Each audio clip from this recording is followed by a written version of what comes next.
Ang living partner niyo po ay si Mr. Robert Pido. Opo. At gusto niyo pong paalisin. Napaalis na po siya dahil nagreklamo ako, nagpa-blatter ako, tapos may BPO na po. Ayaw niyo po umalis. 15 days na grant po. After 15 days, paulit-ulit na po siyang nagpunta sa bahay. Gusto na talagang bumalik. Wala na po ako magawa. Nakabalik na po siya. Sir Robert, magandang hapon po sa inyo. Opo, sir. Sir, Opo, sir. andito po si Miss Zenaida Luzon, yung inyo pong dating live-in partner. Ang sinasabi niya po, yun daw bahay na tinitirhan niyo ngayon, pag-aari daw po niya yan. Sir, yung pangmamahay na tinitirahan namin ngayon po, sir. Pangalan niyang nakaano sa titulo. Pero po, sir, ako ang nagbabayad, ako ang nagpulyon po, sir. Itanungin mo sa po, sir, kung anong source niya nakita, kung paano niya nabayaran yung bahay.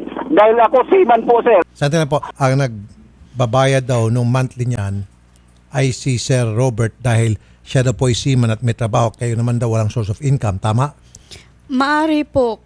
Okay. Yung tatlong anak nyo ito? Opo. Kay Sir Robert? Opo. So hingi na lang kayo ng siguro ng suporta. Kasi sir, ang nangyari kasi, dyan sila nag-aaral. Ngayon gusto niya kami ang aalis dyan dahil hindi na nga po kami panatag na kasama siya. Gusto niya nga po kami paalisin kasi nga ayaw na raw namin sa kanya. Paano hindi ayaw? Sinasaktan nga niya po kami. Baka pwede ko kayo mag-usap. Sir Robert! Hindi ako nakipaghiwalay sa kanya, sir. Okay. Siya ang gusto, maluwag siyang pumasok ng bahay. Maluwag siyang bumalik. Hindi ko siya pinapalayas. Ma'am Zenaida, bakit kayo mismong palang may gustong umalis ng bahay? Kasi nga po, hindi na kami panatag kasama siya dahil sa narasan po namin. Kami po lahat nakaranas ng pananakit niya po. Kasi mga anak ko takot na sa kanya, si Rick. Kung ako po ang tatanungin ninyo, kung batas ang pag-uusapan natin, nasa iyong batas dahil nga ikaw may hawak ng papel.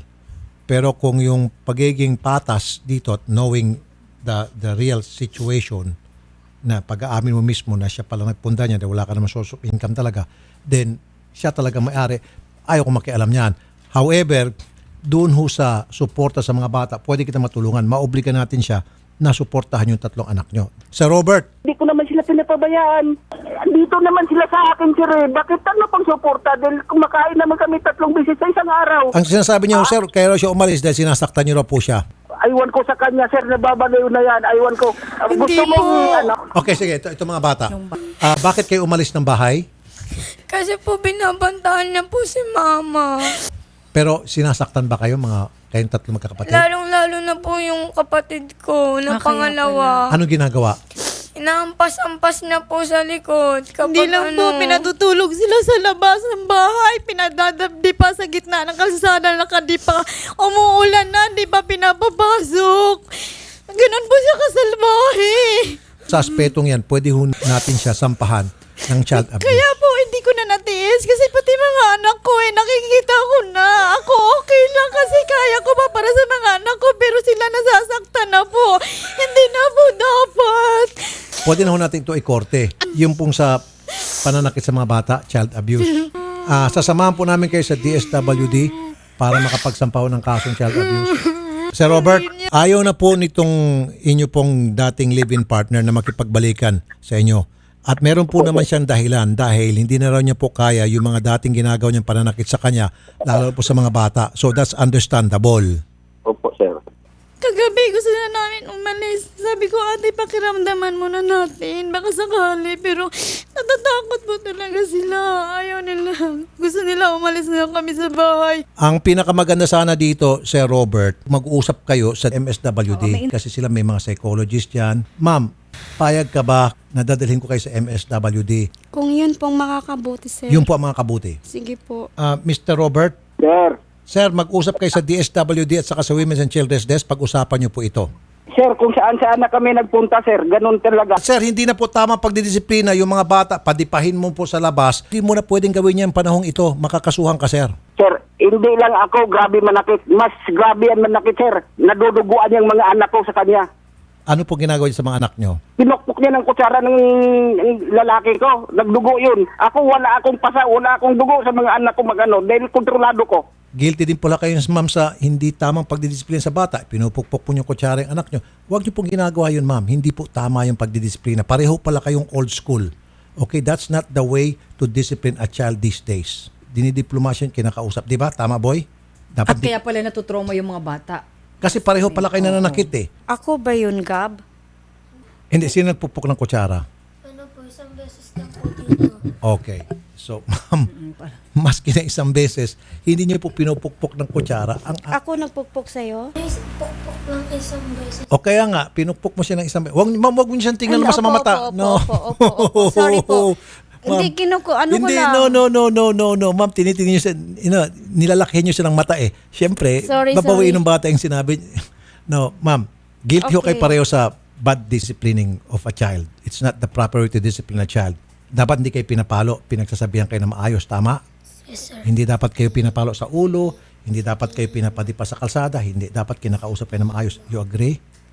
Yes, sir. Oh, napakabait na bata, kita mo? Sir Robert? Sir, may isa pa ko, sir, isasabihin sa'yo. Pinaluhod niya yan sa asin, pinadipa. Sir, nagsisinungaling yun, sir. Tawang-tawa po siya, sir, nung nagpapatipa po sa amin siya.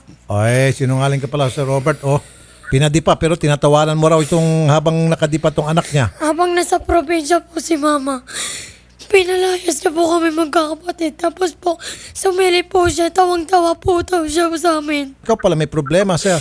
Tumawa ko dahil nga sa ginagawa ng ina niya na kalukuhan. Kung talagang matino ka ring tao kang, sana inawat mo yung misis mo, sinabi mo, hoy, tama na yan. Siyempre, ikaw ang parte ng pamilya, ikaw masusunod. Kinukonsinti mo rin kasi pareho nga kayo may problema. Kapag nanakit naman ito si misis, hindi mo kayang awatin kasi gawain mo rin. Pareho kayong gumagawa ng mali eh. Nakakahiya po sa mga anak ninyo. Saka itong mga pinanggagawa nyo sa kanila. Sir, I think it's about time na mag-usap talaga ulit kayo sa DSWD. Ma'am Sinaida, ganun na lang po. I-schedule natin sa DSWD. Masusulpo natin ito.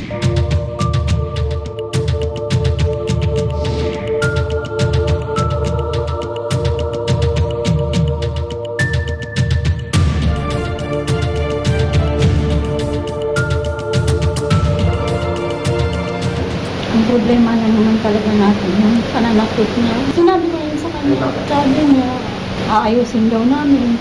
Okay naman ako. Okay naman kami so far. Mula nang galing ako sa tulpo. Ang concern ko ngayon sa mga bata. Alam ko sir, awang-awa rin ako sa kanila dahil kung ano nakikita ko dati kung may pera pa ako. Sasakay ako sa barko.